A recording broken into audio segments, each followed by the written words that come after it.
नमस्कार, स्वागत है आपका सी न्यूज भारत में और मैं हूं आपके साथ ज्योति श्रीवास्तव। वक्त हो चुका है गुजरात बुलेटिन का। गुजरात बुलेटिन में बात अहमदाबाद की करेंगे, जहां गरुडिया गांव में 65 वर्षीय जमीन दलाल दीपक भाई दशरथ भाई पटेल का शव मिला है। वहीं इस मामले में हत्या की आशंका जताई जा रही है। देखिए पूरी रिपोर्ट। भोपाल पुलिस सीमा में हत्या की एक और वारदात सामने आई है, जिसमें 65 वर्षीय जमीन दलाल का सिर शत-विशत मिला है। जब जमीन दलाल देर तक घर नहीं लौटा तो पत्नी ने अमेरिका में रह रहे उसके बच्चों से बात करते हुए उसका फ़ोन ट्रेस किया तो लोकेशन मिल गई। बता दें कि पुलिस के साथ एफएसएल की टीम भी पहुंची और साक्ष्य जुटाए। शव को पोस्टमार्टम के लिए अस्पताल भेज दिया गया है। घटना के संबंध में भोपाल पुलिस ने हत्या का मामला दर्ज कर लिया है और आरोपियों की धरपकड़ के प्रयास शुरू कर दिए हैं। બોપલ પોલીસ સ્ટેશન ખાતે એક મર્ડરનો ગુનો દાખલ કરવામાં આવેલો છે, જે ગોધાવી ગામ છે એના સર્વે નંબરમાં ઝાડી ઝાંખરામાંથી એક લાશ આશરે સવારે 9 વાગ્યાની આસપાસ મળી અને એ જે લાશ છે એના ઓળખીતા દ્વારા ફોન કરવામાં આવેલો અને બોપલ પોલીસ સ્ટેશનની સ્ટાફ તુરંત જ ત્યાં પહોંચી ગયેલો। વિગતો જણાતા એવું લાગેલું કે આ લાશનું મોઢું છૂંદી નાખવામાં આવેલું હતું અને બેકમાં પણ માથાની પાછળ પણ થોડી ઘણી ઈજાઓ હતી, જેના કારણે મર્ડરનો ગુનો દાખલ કરવામાં આવેલો છે। લાશ આઈડેન્ટિફાઈ થતાં એના જે સગા છે એમના વેવાઈ એમણે પણ આ વસ્તુ જાણ કરી છે કે આ જે છે મરણ જનાર એ દીપકભાઈ દશરથભાઈ પટેલ છે, જે સરખેજ ખાતે પણ એમનું ઘર છે અને હેબતપુર ખાતે એમનું ઘર એક બંગલો છે, એમાં એ રહેતા હતા। એમના દીકરો અને દીકરી યુએસ ખાતે રહે છે, તેથી કેટલોક સમય તે યુએસ ખાતે પણ રહેતા હતા અને આશરે 2-2.5 મહિના પહેલાં જ એ અહીં આવેલા હતા તહેવાર નિમિત્તે। અને આ દરમિયાન ગઈકાલે રાત્રે એમણે એમના પત્નીને જણાવેલ કે હું આશરે 12 વાગે કે હું એક થોડું કામ પતાવીને આવું છું, એ રીતે ઘરની બહાર નીકળેલા હતા। ત્યારબાદ એમના પત્ની એમનો સતત સંપર્ક કર્યો રાત્રે, તો પણ એમનો ફોન એ રિસીવ નહોતા કરી શક્યા એમ જણાવેલ છે। મેસેજ અને ફોન બંને કરવા છતાં એ ટ્રેસ નહીં થયા, એટલે પછી એ બેને એમના દીકરા દીકરીને જાણ કરી અને એમના વેવાઈ જે છે અહીંયા જ રહે છે નજીકમાં, એટલે એ પણ એમની હેલ્પમાં આવી ગયેલા અને એમના ફોનનું લોકેશન ચેક કરતાં ઝાડી ઝાંખરામાં ગોધાવી ગામની હદમાંથી એમનો દેહ મળી આવેલો છે।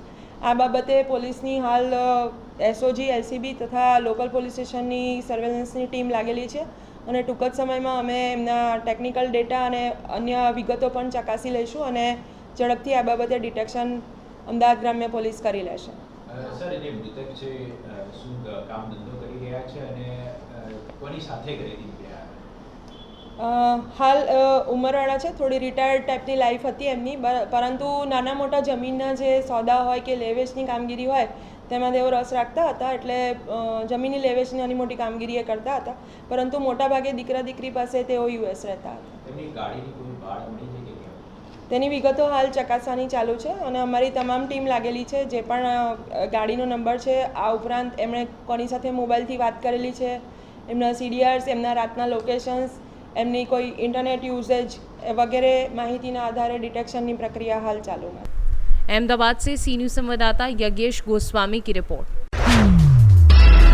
अहमदाबाद में इस्कॉन प्लैटिनम में आग लग गई, सभी मरीजों को सरस्वती हॉस्पिटल में शिफ्ट किया गया है। आइए देखते हैं पूरी रिपोर्ट। खबर अहमदाबाद से आ रही है, जहां इस्कॉन प्लैटिनम में आग लगने का मामला सामने आया है। आग 8वीं मंजिल से शुरू हुई, आग 8वीं मंजिल से 20वीं मंजिल तक पहुंच गई। लगभग 12 से 15 लोगों को बचाया गया है। सभी मरीजों को सरस्वती हॉस्पिटल में शिफ्ट किया गया है। 56 साल की मीनाबेन कमलेश भाई शाह पूरे मामले को लेकर ज्यादा गंभीर है। फायर ब्रिगेड ने आग पर काबू पाने की पूरी कोशिश की है।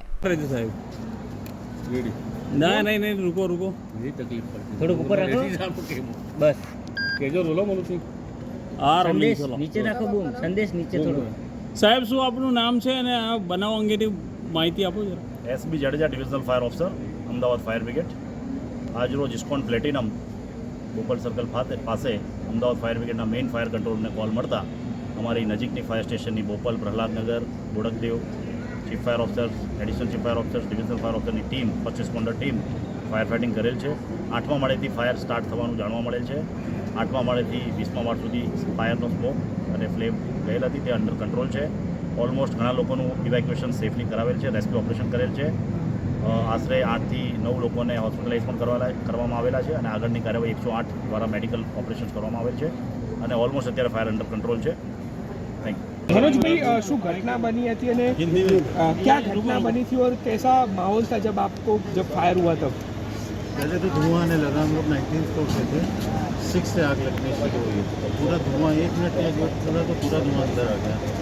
लेकिन अभी हम 87 ईयर्स के हैं, मोबाइल बड़ा पार्टनर हमको तो बालकनी में रखा तो धीरे धीरे आग 17 पे आई तो फिर और घबराहट हुई, किसी तरह नीचे आए, नीचे मतलब 15th फ्लोर, फिर स्ट्रक्चर से छत से यहाँ पे कैसे बाहर निकले आप सब लोग? पैदल स्टेज से नीचे आए थे स्टेज कि से। फायर ने आपको रेस्क्यू स्टेज से फिर फायर वाले हेल्प किए 15 से ऊपर आने स्ट्रक्चर में। कितने वो लोग बहुत अच्छा support कितने था। लोग फंसे थे ये फ्लोर पे, सब फ्लोर पे? फ्लोर पे करीब 7 लोग तो थे ही जो ऊपर वाले में थे। सब फ्लोर पे ऊपर के हाँ कई तो नीचे वाले तो ज़्यादा फंसे थे, लेकिन हम लोग तो 15 के बाद ऊपर ही आ गए थे नीचे। कई घर तो ऐसे थे।